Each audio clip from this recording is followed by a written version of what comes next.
Bonjour, je vous dis les 5 ou 6 erreurs à ne pas faire avant d'acheter la fibre optique ainsi que le module SFP. Dans cette vidéo, je vais vous expliquer toutes les caractéristiques et comment on doit choisir les différentes fibres optiques et les différents modules SFP et ce qu'il ne faut pas faire. Alors je vous détaille le programme de cette vidéo. 1. Donc la salissure de la fibre optique. 2. Quel mode choisir et pourquoi. 3. Les catégories en fonction des besoins et de la bande passante. 4. Les connecteurs qu'il faut choisir en fonction que ce soit une entreprise ou un particulier. APC, UPC, LC ou SC. 5. Le module SFP et les différentes caractéristiques. Et 6e, les précautions à prendre pour installer la fibre optique et sa fragilité. Pour parler de la fragilité de la fibre optique permet de transférer des données en faisant passer de la lumière à l'intérieur. C'est pour ça qu'il faut être attentif quand vous utilisez de la fibre optique, surtout quand vous touchez le connecteur. Les connecteurs sont des fibres optiques et donc sensibles à la salissure, que ce soit de la transpiration, de la graisse, de la poussière. Quand vous utilisez la fibre optique, il faut absolument éviter de toucher la fibre optique. Par contre, on a toujours des produits qui existent pour la nettoyer avant de connecter le connecteur sur le module SFP. 2. Un point très important, le multimode et le monomode. Deux aspects qu'il ne faut pas mélanger. Par exemple, si vous avez une fibre optique monomode, on ne peut pas l'associer à un module SFP multimode. Il faut absolument avoir une fibre optique multimode et un module SFP multimode. Pourquoi? Parce que ce n'est pas la même technologie au niveau de l'envoi de la lumière. Le multimode, c'est un transfert de lumière par réflexion et le monomode, modèle de transfert de lumière direct par laser et sans réflexion. Voici les différentes technologies. Alors, pour ces technologies, on va parler par exemple de OM2, OM3, OM4, OM5 et OS2. Pour ceci, vous pouvez mélanger par exemple du OM3 avec du OM4. Ça ne va pas impacter le débit du OM3 si vous mettez une fibre OM4. Par contre, si vous mettez une fibre OM3 et un module SFP OM4, forcément, vous n'allez pas avoir le débit du OM4 puisque votre fibre optique est en OM3. Comme le OM3 c'est du 10 gigabits et le OM4 c'est du 100 gigabits, vous serez forcément limité par la fibre optique qui est en OM3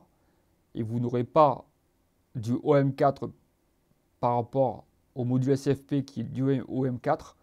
Mais vous pouvez tout à fait mélanger les deux technologies, OM3, OM4. Alors moi, ce que je vous conseille quand même, c'est par exemple de prendre, si vous prenez un module OM4, restez quand même sur une fibre OM4 avec la même technologie.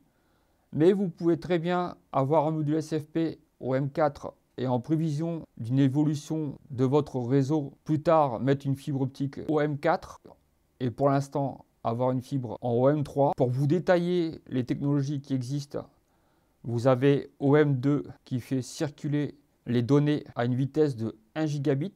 OM3, une technologie un peu plus récente qui fait circuler les données jusqu'à 10 gigabits maximum. OM4, c'est une bande passante de 150 gigabits et OM5, 200 gigabits. Et ensuite, vous avez le OS2. Et le OS2, c'est particulier puisque à partir du moment où vous passez sur la technologie OS2, vous êtes sur du monomode. Il n'existe pas de module SFP OS2 avec le multimode. C'est toujours du monomode. Et là, vous êtes des débits très importants, 300 gigabits. Et là, ça concerne vraiment les entreprises et c'est des coûts quand même assez onéreux. Et vous avez aussi la suite du matériel comme les switches, tout ça qui coûte très très cher. Puisque là, vous partez sur des switches professionnels. Maintenant, je vous parle des connecteurs LC et SC, mais on va parler plus du connecteur LC, c'est ce qui nous intéresse le plus. Alors, les connecteurs LC, il y a différentes catégories. Alors, vous avez le connecteur LC, c'est deux fibres optiques, une émettrice et une réceptrice. Il y a une pour la transmission et une pour la réception. Le connecteur reste le même. Un paramètre important, c'est le type de fibre, donc la coupe de la fibre optique. En fait, vous avez, quand on parle de APC ou UPC, APC, c'est la coupe, le bout de la fibre est coupé à un angle de 8 degrés. Et en fait, ça permet une optimisation de la circulation de la lumière entre les deux connecteurs, par exemple APC. Et ensuite, une technologie toujours utilisée, l'UPC, mais c'est une technologie qui fonctionne très très bien pour des interconnexions de bâtiments ou dans différents domaines ou différentes spécialités d'un bâtiment. UPC, c'est une coupe droite. Le bout de la fibre est coupé droit. Tout ceci veut dire quoi? C'est qu'en fait, on ne peut pas mélanger l'UPC et l'APC. Ce n'est pas compatible. Il faut absolument que vous ayez deux connecteurs UPC-LC ou deux connecteurs APC-LC. Vous avez toujours des fibres optiques qui convertissent l'UPC en APC, mais moi je vous conseille fortement de partir surtout sur la même technologie. Mais nous, dans notre cas, ça sera de l'UPC, puisque l'APC c'est surtout utilisé dans l'environnement professionnel. Ensuite, les modules SFP. Vous avez deux types de modules, le module SFP+ ou le module SFP. Plusieurs bandes passantes sont possibles aussi pour les modules SFP.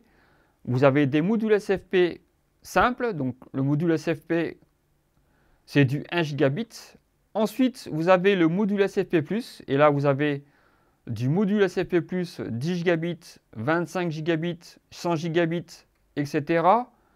Nous, ce qui va nous intéresser plutôt, ce sera du 10 gigabits. Inutile de prendre du SFP+, 25 gigabits. Ça ne sera pas approprié pour nous, puisqu'il faudra, pour du SFP+, 25 gigabits, il faudra du matériel en conséquence, les switches, etc. Ce qui fait que ce matériel coûtera très très cher pour avoir ce type de débit. Nous, ce qu'on va parler, c'est plutôt du 10 gigabits. Ça reste un débit assez important et suffisant. Les caractéristiques des modules SFP sont les mêmes que pour la fibre optique. Donc veuillez avoir les mêmes caractéristiques pour la fibre optique et le module SFP. Si vous prenez un module SFP+, il sera compatible qu'avec des modules SFP+.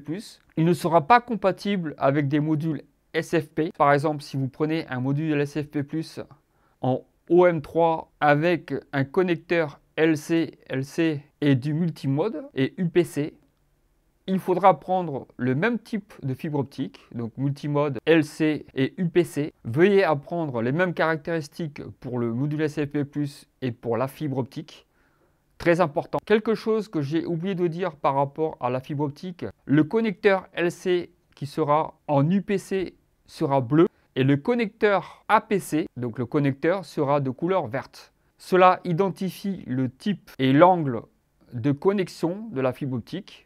Pour l'APC, donc avec l'angle de 8 degrés, et pour l'UPC, un angle droit. 6. Les précautions pour l'installation de la fibre optique. Comme vous le savez, la fibre optique est très fragile. La fibre optique fait circuler de la lumière, donc il faut être très précautionneux à l'installation et surtout être attentif à la courbure que vous allez faire à l'installation.